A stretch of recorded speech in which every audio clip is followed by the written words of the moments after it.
What's up, gamer? My name's Wilucco, and today I'm going to show you how to make a Gorilla Thorns Spiritborn build in Diablo 4 without relying on the strengths of any other spirits. This build is all monkey business all the time, and I'm going to be honest, it's pretty bananas. There are plenty of other Spiritborn builds out there with bigger numbers than this one, but none of them are better at monkeying around than this one. So if you're looking to follow the path of the monkey, this is the build for you. First, let's talk about the strengths and weaknesses the build has. The damage and clear speed are alright, but by far the best thing about the build is that it's extremely tanky. In pit tier 70 plus, I've been able to face tank boss mechanics with 3 stacks of the exponential damage debuff like they were nothing, even with only 7k health. The biggest problem the build has is that it cannot benefit at all from critical strike damage or even overpower damage really. This means our scaling options are a bit more limited than other builds that can take advantage of those things, but I've still been able to farm everything comfortably on Torment 4 except for the Tormented Echo bosses. For as far as I've gotten the build, they just have too much health for me to push through in any reasonable amount of time. I do still have several ways to get more damage though, so maybe they become tolerable with like maxed out glyphs and perfect roll everything, but I'm just not there yet. Now for how to actually make the build. The best place to start with is what to take from the Spirit Hall. It's very simple, and you're never going to believe it, but we do in fact take Gorilla. Anything else would be heresy. You can look at this at your own pace in the D4 planner linked in the description and comments, but for a quick overview of our skill tree, in the basic skills wheel we have 5 points in Rock Splitter with points in Enhanced and Accelerated Rock Splitter. In the core skills wheel we have 5 points in Crushing Hand with points in Enhanced and Advantageous Crushing Hand, as well as 3 points in the Follow Through passive. In the focus skill wheel, we don't take any of the abilities because none of them are monkey enough for us, but we do take 3 points in the Focal Point, Apex, and Diminishment passive skills, 1 point in the Mirage passive, then 3 points in the Unrestrained Power passive. In the defensive skill wheel, we put 5 points into Armored Hide with points in Enhanced and Reinforced Armored Hide, 1 point into Concussive Stomp with points in Enhanced and Adaptable Concussive Stomp, 2 points in Patient Guard, and 3 points in Bastion. In the Potency skills wheel, we put 1 point into Payback with points in Enhanced and Poised Payback, as well as 3 points in Resilient and 1 point in Dominant. In the Ultimate skills wheel, naturally for the monkiest power of them all, we put 5 points into the Protector with points in Harmonious and Exalted Protector, 3 points in the Resolution passive, 1 point in Spiritual Attunement after that, and 3 points in the Supremacy passive after that one. Finally, for our key passive, we take Prodigy's Tempo. Next up, our equipment. We use 3 uniques, and thankfully none of them are mythic, so they're not that hard to get. For the helmet, we use Loyalty's Mantle. What's really important here is the roll on the unique power, so you want that as high as possible. The rest of the modifiers on the piece aren't that important to us, but the priority for greater affixes and masterwork and crits is as follows. First is all stats, second is damage reduction, third is movement speed, and last is velocity, because that passive doesn't actually really do anything for us, so we don't actually need it at all. The next unique we use is Razor Plate in our chest slot. This is a Thorns build, and that's the Thorns chest.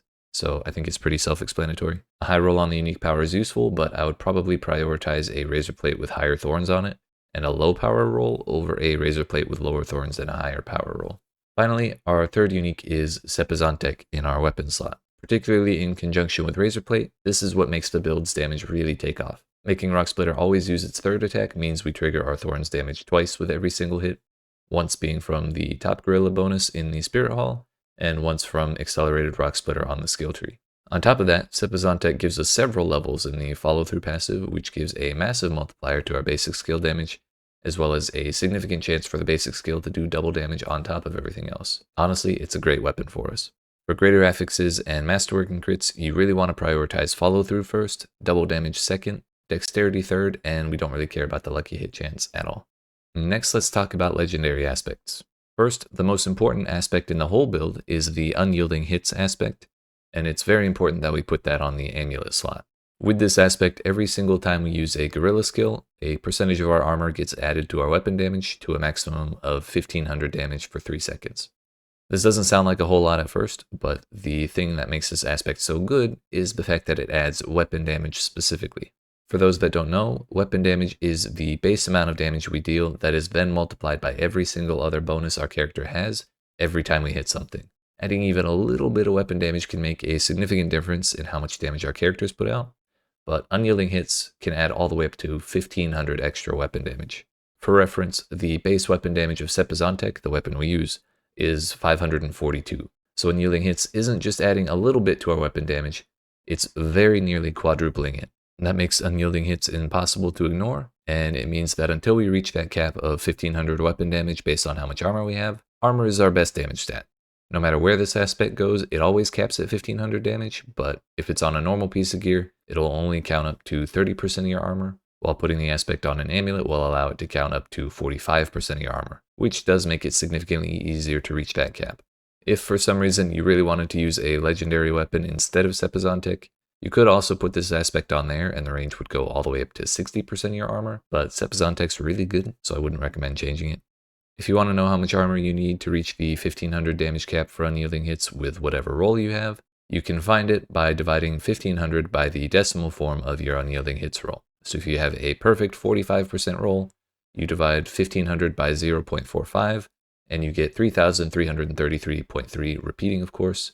So that means at 3334 armor, you'll be getting the maximum benefit from Unyielding Hits, and you don't need any more armor after that. If math scares you and you don't want to remember how to do that, you can take a screenshot of this handy table I made that shows what the armor cap is for every single possible roll of Unyielding Hits, and reference that if you ever forget. I can't stress the importance of Unyielding Hits enough, but let's move on to the rest of our aspects. On rings, I like to use the Rapid and Moonrise aspects because attack speed makes the build feel a lot better. Additionally, attacking faster means we reach our third hits faster, which with Sepizantic, those deal triple the damage of a normal attack, so more attack speed is more better.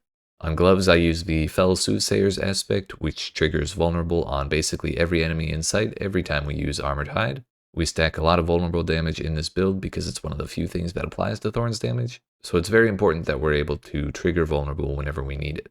On pants, I use the Layered Wards aspect.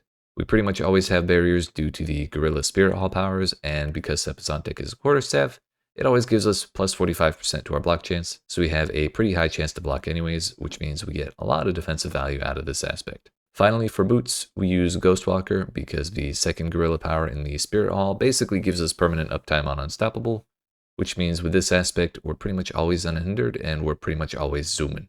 For regular affixes on your legendary gear, the stat priority looks like this. First, it's imperative that you get enough armor to reach the damage cap for Unyielding Hits.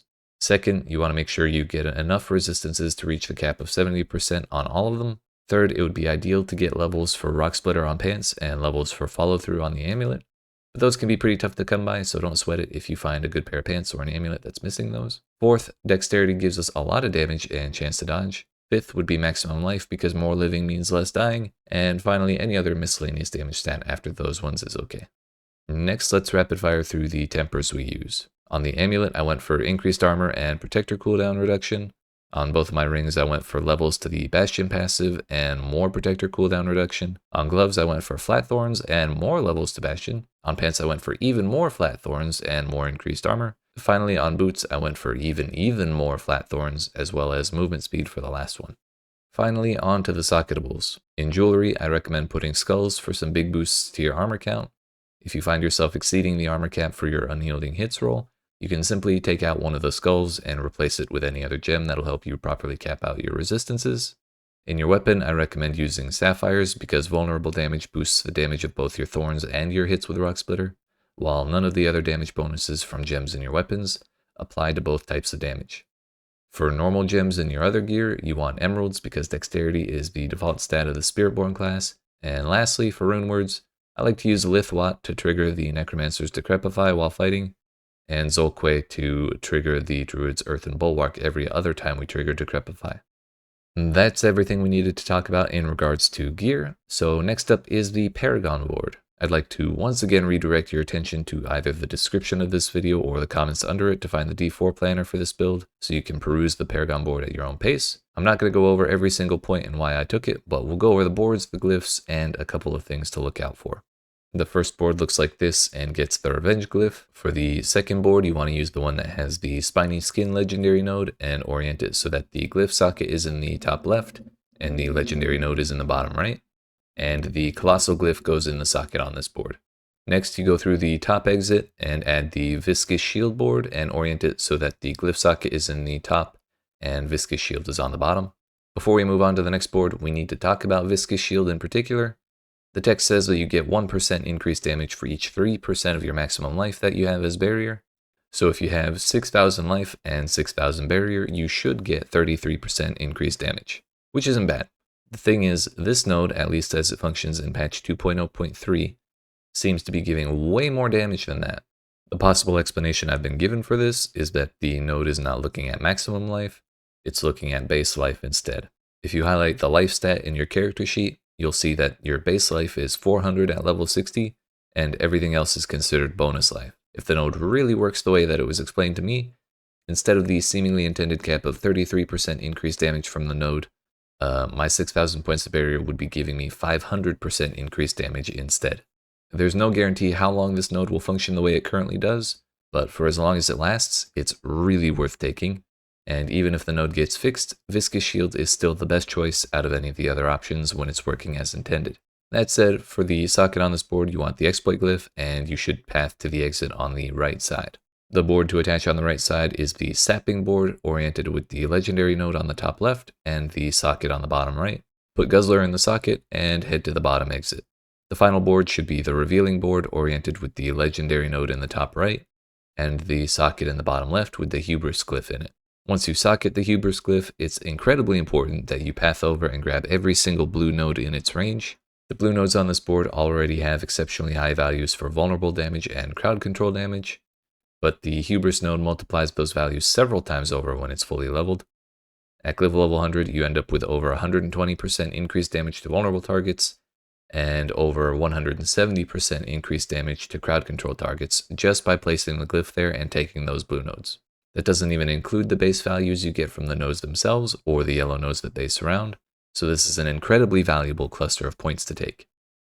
That's about all I wanted to go over specifically on the Paragon board, so I suppose the last thing for us to talk about is what Mercenaries to take. For my main Mercenary, I like to run Rahir for the elemental resistance and the damage bonus he gives me with Bastion. For my reinforcement, I like to use Variana with the Bloodthirst ability triggered by Armored Hide for a big boost of attack speed when we trigger vulnerable on stuff. If you get fully capped on all of your elemental resistances, you could trade Rahir for Aldkin to get more uptime on vulnerable, or you could also use Subo instead for some extra cooldown reduction without having to spam Crushing Hand. Both are good options, but keeping Rahir after you get resistance capped isn't the worst idea either, because he does give a pretty solid damage bonus if you take the left passive under Bastion.